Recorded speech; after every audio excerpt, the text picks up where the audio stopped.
Bonjour à tous. Aujourd'hui, je m'essaie à un nouveau concept de vidéo et j'espère qu'il vous plaira. Il s'agit de 8 minutes d'informations inutiles pour Osu. Le concept est inspiré d'un youtubeur américain qui réalise ses vidéos sur League of Legends, et j'ai décidé de l'adapter à Osu en français, puisqu'il y a énormément de choses à dire. Il pourrait y avoir plusieurs parties à cette vidéo suivant vos retours, alors n'hésitez pas à la partager, ça me ferait très plaisir. Sans plus tarder, passons à la vidéo. Osu, sans le point d'exclamation, est le sigle utilisé par l'Université de l'État de l'Ohio aux États-Unis. Et à l'époque où notre jeu était moins populaire, l'Ohio State University bénéficiait d'un meilleur référencement sur les moteurs de recherche, si bien que le premier résultat en tapant Osu était l'école, puis seulement après le jeu. Pepi s'est rendu à la Japan Expo de Paris en 2015 pour parler d'Osu. Il y a raconté son histoire et a répondu aux questions du public.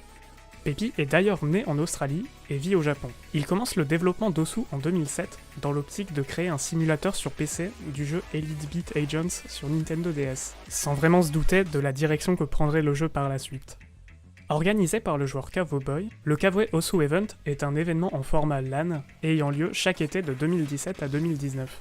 Évoluant de 35 personnes à plus de 500, il s'agit du plus grand rassemblement uniquement dédié à Osu. L'édition de 2019 a duré une semaine, et Pepi s'y est rendu par avion. Dans un format similaire à celui de la JE, il a aussi répondu aux questions des joueurs, le tout retransmis en direct sur Twitch. Le clip le plus vu sur Twitch appartient à Emrek et comptabilise 160 000 vues. Pour comparaison, le clip du premier 1000 pp de Vaxei sur Tsukinami comptabilise 90 000 vues. Quant à la vidéo la plus vue, il s'agit sûrement de cette vidéo d'un étudiant faisant une démonstration d'Osumania devant toute son école, comptabilisant plus de 12 millions de vues. BTMC est le streamer Osu avec la plus grande communauté à l'heure actuelle avec 280 000 followers. C'est un joueur américain et champion du monde d'Osu de l'année 2020. L'histoire des records de PP au fil du temps mériterait une vidéo à part entière tellement elle est intéressante mais aussi chaotique. Index, un joueur très connu pour sa capacité à jouer des streams en hard rock, réalise le premier 600 pp de l'histoire sur The Last Journey Home de Dragon Force avec Asher. Seulement, il réalise ce score pendant que la map a le statut Qualified. Elle dispose alors d'un classement, mais elle est soumise au vote des Bitmap Nominators pour décider si elle sera classée ou non. Eh bien, la map a été disqualifiée, et le score perdu. Gloomshot est un script qui fait des compilations de clips Twitch automatiquement et met en ligne le résultat quotidiennement sur YouTube. Beaucoup de jeux ont une chaîne YouTube Gloomshot qui leur est dédiée, et c'est aussi le cas d'Osu. Le joueur français le plus haut classé dans l'histoire d'Osu est Fils de Lama. Il a réussi à atteindre la 2ème place du classement mondial le 8 novembre 2018 avec 14 000 pp. Nyan Potato est la 10ème personne au monde à avoir franchi le cap des 17 000 pp. À la date du 10 mai 2021, il faut 7 319 pp pour être top 10 000. Avec 7 319 pp, vous seriez top 50 mondial en janvier 2015. Il est possible d'avoir un rank identique à votre nombre de pp. À l'heure où je recorde la vidéo, le joueur Céréal classé #7675 possède aussi 7675 pp. Il existe plusieurs concours sur Osu, cependant, l'un d'eux est inclassable puisqu'il s'agit du Osu Idol. C'est un concours de chant, en solo ou en duo annuel. Le tournoi se déroule en plusieurs phases durant lesquelles les participants doivent chanter dans un genre musical imposé. Des juges ainsi que la communauté votent pour leurs prestations préférées.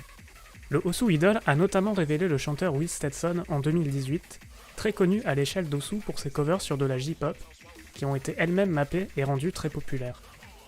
Le tournoi hors Osu World Cup ayant proposé le plus de cash prize est le Game Osu, organisé par des Français en collaboration avec Sardoche. Le tournoi a eu plusieurs éditions, il était partenaire avec Logitech et offrait jusqu'à 6 000 € de cash prize durant son pic de popularité. Très récemment, le tournoi de Moist Critical, un streamer américain, propose un total de 10 000 € de cash prize. Il aura lieu en juin 2021. Attention, fun fact, préparez-vous à rire. La première vidéo du youtubeur Cyprien était sur Osu Tatakae Oendan, soit l'ancêtre de Osu Standard sur DS. En 2010, un joueur du nom de Shaun propose à la communauté d'ajouter des clans. Comme sur pas mal de jeux, il était proposé de pouvoir former des équipes de joueurs et de montrer son appartenance au reste de la communauté. Un petit tag apparaîtrait alors au début de votre pseudo sur votre profil et sur les classements des maps. Pepi a retenu l'idée et celle-ci sera intégrée sur Osu Laser. Personnellement, j'ai hâte d'avoir cet ajout en jeu pour savoir ce que la communauté saura en faire. Surtout les Français qui pourront cette fois éviter quelques malentendus. Un forum post datant de 2017 donne des statistiques détaillées sur les maps d'Osu. Il n'est plus très à jour, mais il montre des informations intéressantes, comme la répartition des star ratings parmi les maps ranked. Je mettrai le lien en description et je vous laisserai l'explorer par vous-même.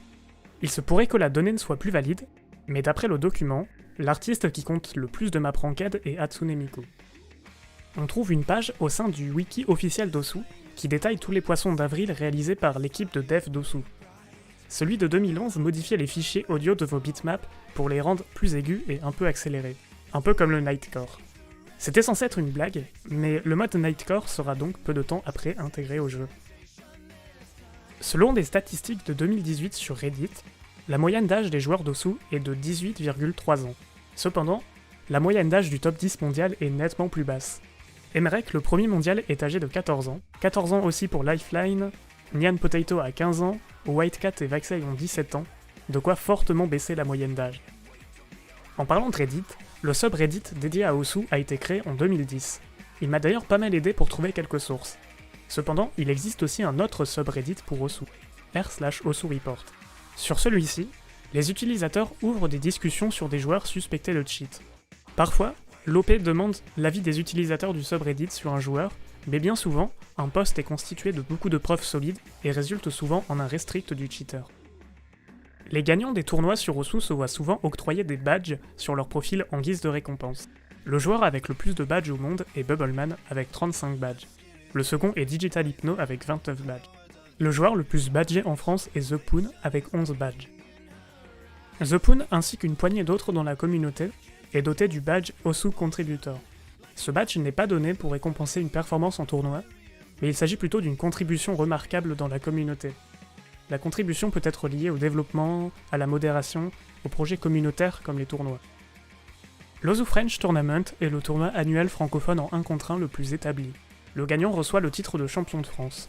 Pendant l'édition de 2018, nous avons travaillé avec Pépi. Lui et le staff ont inspecté manuellement chaque joueur inscrit pour détecter les cas de triche avant le tournoi, pour assurer l'intégrité de celui-ci. Aujourd'hui, il s'agit d'un processus obligatoire pour tous les tournois du jeu mettant en jeu un badge. Communément appelé phase de screening, le staff envoie la liste de ses joueurs avant que le tournoi commence. Et s'il détecte un participant ayant enfreint les règles d'Osu dernièrement, il sera banni du tournoi. Musty, le capitaine de la France à l'Osu World Cup, a participé à 10 éditions sur 11. Il est le deuxième joueur ayant le plus participé à l'OWC, le premier étant Wubu Wolf, un joueur polonais très iconique qui a participé à 11 éditions sur 11. Les deux premiers 900 pp du jeu, que sont Freedom Dive HDHR de Cookiezi et Honesty HDHR de Carty, sont séparés de 727 jours. Il s'est écoulé 9 mois et 28 jours entre le premier score valant 900 pp et le premier score valant 1000 pp.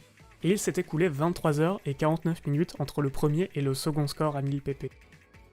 Et voilà, c'était 8 minutes d'informations inutiles sur Osu. La vidéo était assez difficile à écrire, alors je n'ai pas réussi à tenir les 10 minutes. Il se pourrait que je fasse une partie 2, mais cette fois sur 10 minutes d'infos utiles sur Osu.